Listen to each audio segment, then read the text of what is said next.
আজকে আমরা মাল্টিভার্স অর্থাৎ বহু মহাবিশ্ব নিয়ে আলাপ করব।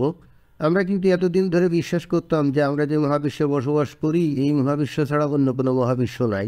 কিন্তু ইদানিংকালে বিজ্ঞানীরা নানা রকম পরীক্ষা নিরীক্ষা এবং বিভিন্ন রকম যে তারা যে তথ্য নিয়ে কাজ করেন এবং তত্ত্ব নিয়ে কাজ করেন এবং যে তত্ত্ব তারা প্রণয়ন করেন এবং এর ফলে যে সমীকরণগুলো আসে সেই সমীকরণগুলো যখন সমাধান করতে যাও তখন দেখা যায় যে ওখানে এমন কিছু প্যারামিটার আছে যে প্যারামিটারগুলো নির্দেশ করে যে শুধুমাত্র আমাদের এই মহাবিশ্ব না, আরও বহু মহাবিশ্ব আছে। কিন্তু দুর্ভাগ্যের বিষয় হচ্ছে আমাদের মহাবিশ্বের মধ্যে আমরা আমাদের যে স্থান এবং কাল, ইংরেজিতে যেটাকে বলা হয় স্পেস টাইম, এই স্পেস টাইম ক্ষেত্র দ্বারা আমরা সীমাবদ্ধ।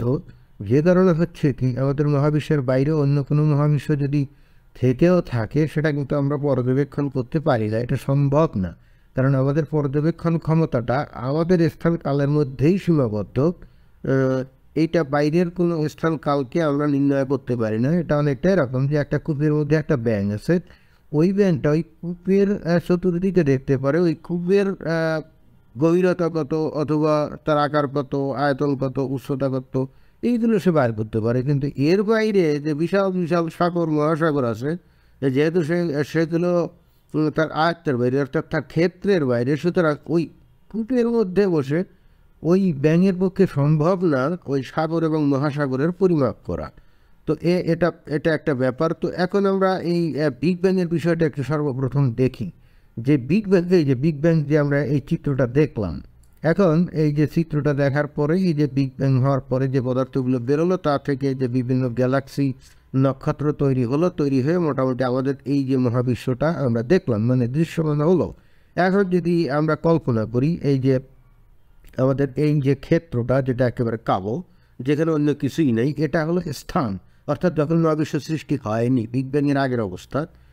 এটা হলো বিগ ব্যাংয়ের আগের অবস্থা যেখানে কোনো সৃষ্টি হয়নি। তো এইরকম একটা স্থানে সেই 1370 কোটি বছর আগে যদি একটা বিন্দু বিস্ফোরিত হয়ে আমাদের এই মহাবিশ্ব সৃষ্টি হতে পারে, এই যে একটা বিন্দু যেটা আমি এই পর্দায় দেখাচ্ছি, আমরা যদি যৌক্তিকভাবে চিন্তা করি, এর জন্য কিন্তু ভীষণ বিজ্ঞানী হওয়া দরকার নেই, জাস্ট আমাদের কমন সেন্স ব্যবহার করলেই কিন্তু হয়। এই যে একটা বিন্দু যেখানে বিস্ফোরিত হয়ে যে কোনো কারণেই হোক, বিজ্ঞানী অবশ্য বলতে পারে না যে কী কারণে ওই বিন্দুটা বিস্ফোরিত হলো, ইদানিং অবশ্য বলার চেষ্টা করেন যে ওখানে একটা কোয়ান্টাম ফ্লাকচুয়েশনের কারণে এটা ঘটেছিল। তো ওই বিন্দুটা যদি কোয়ান্টাম ফ্লাকচুয়েশনের কারণে বিস্ফোরিত হয়ে মহাবিশ্ব সৃষ্টি হতে পারে, তাহলে আশেপাশে যত বিন্দু আছে ওর আশেপাশে তো কি অসংখ্য বিন্দু না, আসলে অপরিসীম সংখ্যক বা অসীম সংখ্যক বিন্দু আছে, তাই তো? তো তাই যদি হয়, ওই বিন্দুটা যদি যে কোনোভাবেই হোক কোয়ান্টাম ফ্লাকচুয়েশনে যদি বিস্ফোরিত হতে পারে, তাহলে এই যে আশেপাশে যত বিন্দু আছে, তো সেখানে কেন কোয়ান্টাম ফ্লাকচুয়েশন এর মাধ্যমে এই যে চতুষ্পাশে যত বিন্দু আছে সেখানে কেন কোয়ান্টাম ফ্লাকচুয়েশনের মাধ্যমে মহাবিশ্ব সৃষ্টি হতে পারবে না? এটা কিন্তু খুবই একটা যৌক্তিক প্রশ্ন। অর্থাৎ শুধুমাত্র কমন সেন্স ব্যবহার করেও কিন্তু আমরা এই মাল্টিভার্সের বিষয়টা কিন্তু আমাদের ধারণার মধ্যে আনতে পারি। কিন্তু অবশ্যই এর সাথে জড়িত যে সমীকরণ বা বিভিন্ন রকম জটিল এবং খুবই কঠিন যে পরীক্ষা নিরীক্ষা আছে, তার প্রাপ্ত ফলাফল আমাদের জানা সম্ভব না।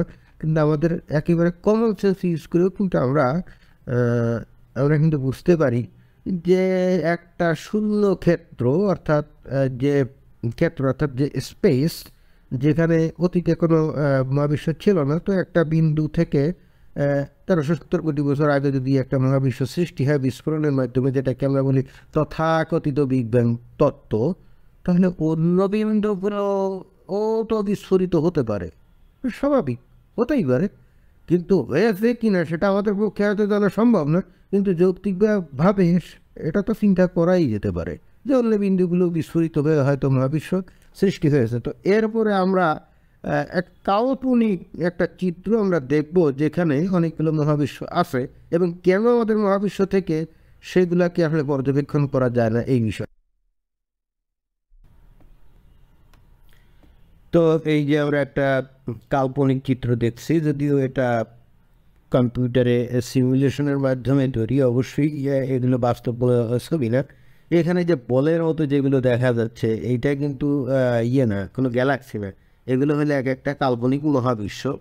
যেমন এই যে সামনে যেটা দেখা যাচ্ছে এটা ধরে নেওয়া যেতে পারে যে আমাদের যে মহাবিশ্ব যেখানে আমরা বসবাস করি, ওই যে স্পাইরাল গ্যালাক্সি আছে ওর মধ্যে, সেগুলো আমরা দেখতে পাচ্ছি। কিন্তু এখানে এই যে পাশে কিন্তু আরও অন্যান্য মহাবিশ্ব আছে এবং তার মধ্যেও হয়তো এই গ্যালাক্সি সৃষ্টি হয়েছে।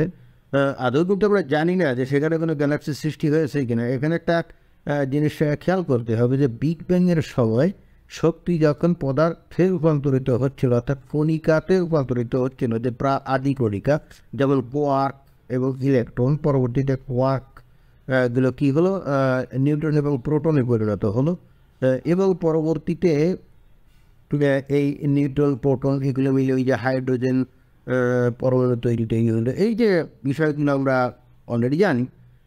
বিষয়টা হচ্ছে যে এইটা যে অন্য যে মহাবিশ্ব যেখানে এই ধরনের একটা বিগ ব্যাংয়ের মতো কোনো কিছু হয়ে, অর্থাৎ কোনো শূন্য বিন্দু বিস্ফোরিত হয়ে সেখানে শক্তি যে রূপান্তরিত হয়ে পদার্থে রূপান্তরিত হলো, সেখানে যে হুবহু আমাদের এই মহাবিশ্বের মতো এই যে ইলেকট্রন প্রোটন নিউট্রন তৈরি হয়েছিল, এটা কিন্তু বলা যায় না। আর যদি হয়েও থাকে সেগুলোর ভর এবং সেগুলোর চার্জ এবং সেগুলোর যে বৈশিষ্ট্য, যে ধর্ম, সেগুলো যে হুবহু আমাদের এই মহাবিশ্বের মতো এরকম হয়েছিল, এটা কিন্তু বলা যায় না। যেমন আমাদের মহাবিশ্বের যে জিনিসটা আমরা দেখি যে একটা পদার্থ অন্য একটা পদার্থকে আকর্ষণ করে, এটা কিন্তু একেবারে মূল্যগত একটা বিধি আমাদের মহাবিশ্বে, এবং যে কারণেই কিন্তু এই যে গ্যালাক্সিগুলো সৃষ্টি হতে পারছে, এবং যে কারণেই কিন্তু এই যে তারকাগুলো সৃষ্টি হতে পারছে, এবং যে কারণেই কিন্তু আমাদের পৃথিবী এই যে সূর্যের চারপাশে ঘোরে, তা যদি না হতো তাহলে কিন্তু আমাদের এই পৃথিবী সিটকে চেপে যেত, অন্ধকারে ঘুরে বেড়াতো। অন্যভাবে বলতে গেলে আসলে এই পৃথিবী সৃষ্টি হতো না, কারণ তখন কণিকা সৃষ্টি হতো না। আর কণিকা সৃষ্টি না হলে পরবর্তীতে তো এখানে কিছুই সৃষ্টি হতো না। অন্য মহাবিশ্বে এভাবেই যে একেবারে কণিকাগুলো মিলিত হয়ে যে নক্ষত্রে পরিণত হয়েছে, অথবা সেগুলো যে এরকম গ্রহ বা গ্যালাক্সি তৈরি করছে, এরকম নাও হতে পারে। সেখানে হয়তো কণিকা সৃষ্টি হয়েছে ঠিকই, কিন্তু সেখানে হয়তো তাদের মধ্যে আকর্ষণ বলবে, সেখানে হয়তো বিকর্ষণ কাজ করে। এর ফলে সেখানে হচ্ছে কি পরিপূর্ণভাবে একটা স্যুপে পরিণত হয়ে গেছে। স্যুপ মানে কি? স্যুপ মানে হচ্ছে যে মানে বিপুল পরিমাণ কণার একটা স্যুপ, যেটা কোনো কিছু গঠন করেনি, যেটা কোনো পরমাণু গঠন করে নাই, অনুগঠন করে নাই, ফলে কিন্তু কোনো নক্ষত্র গঠন, গ্যাস গঠন করে নাই, গ্যাস গঠন না করলে কোনো নক্ষত্র গঠন করে নাই, গ্যালাক্সি গঠন করে নাই, কিচ্ছু নেই। এবং সেখানে অর্থাৎ কোনো আমাদের মতো কোনো বুদ্ধিমন্ত বহু দূরের কথা, মানে অবুদ্ধিমান ও কোনো জীবের সৃষ্টি হওয়া সম্ভব নয়। কীভাবে সৃষ্টি হবে? কারণ সেখানে তো পদার্থের সৃষ্টি হয়নি, কণিকাগুলো তো সুখের মতো ঘুরে বেড়াচ্ছে।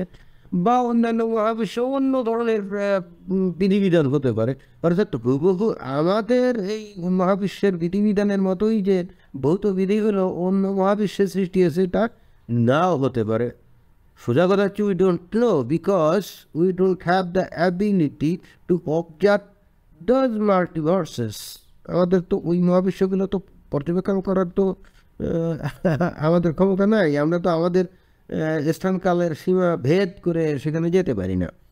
তো ভবিষ্যতে হয়তো বিজ্ঞানীরা কী কলাকৌশল হয়তো বের করবে, সেজন্য আমাদের অপেক্ষা করতে হবে। তবে সেগুলো বের করতে গেলে আমার মনে হয় যে 200-400 বছরের মধ্যে সম্ভব বলে আমার মনে হয় না, আরও বেশি সময় লাগবে।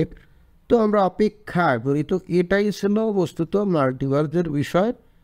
অনেকেই বিষয়গুলো ধাতস্থ হতে পারে না, অনেকেই নানা রকম চিন্তাভাবনা করে।